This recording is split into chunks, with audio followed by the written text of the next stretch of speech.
Hi, I'm Zoe, and I'm a visitor experience assistant at Birmingham Museum and Art Gallery. And here right now, we're at the upper vestibule before you go into the round room.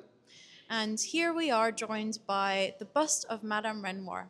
So, Madame Renoir was a woman called Aline who was married to Renoir for many years. She was a dressmaker in Paris, and she became one of Renoir's favorite models. I really love Madame Renoir, and she's one of my favorite museum objects. I don't even consider her an object as much as she is just a wonderful, calming presence when we open the museum and greet our visitors. Because she's just here in this little space of hers, I do feel like a lot of the time people walk past her, but I think that it's really, really important that we have her here. When he was 47 years old, Renoir got diagnosed with rheumatoid arthritis after suffering immense pain in his eyes and teeth.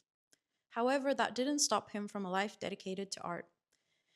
He lived to be 78 years old and painted every day despite his illness. His models, or his children, had to put a paintbrush in his hands and take it out when he was finished, as his hands were so deformed from the illness.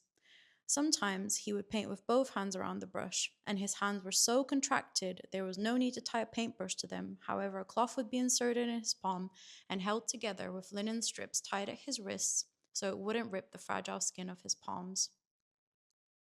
In the upper vestibule, we've also got the Degas ballerina, and she receives a lot more attention than Madame Renoir, to be honest. Degas was an artist who, despite his connections with the group of Impressionists with whom he exhibited in 7 of their 8 shows, he was to an extent an anti Impressionist. He viewed himself as a realist or naturalist painter or an independent.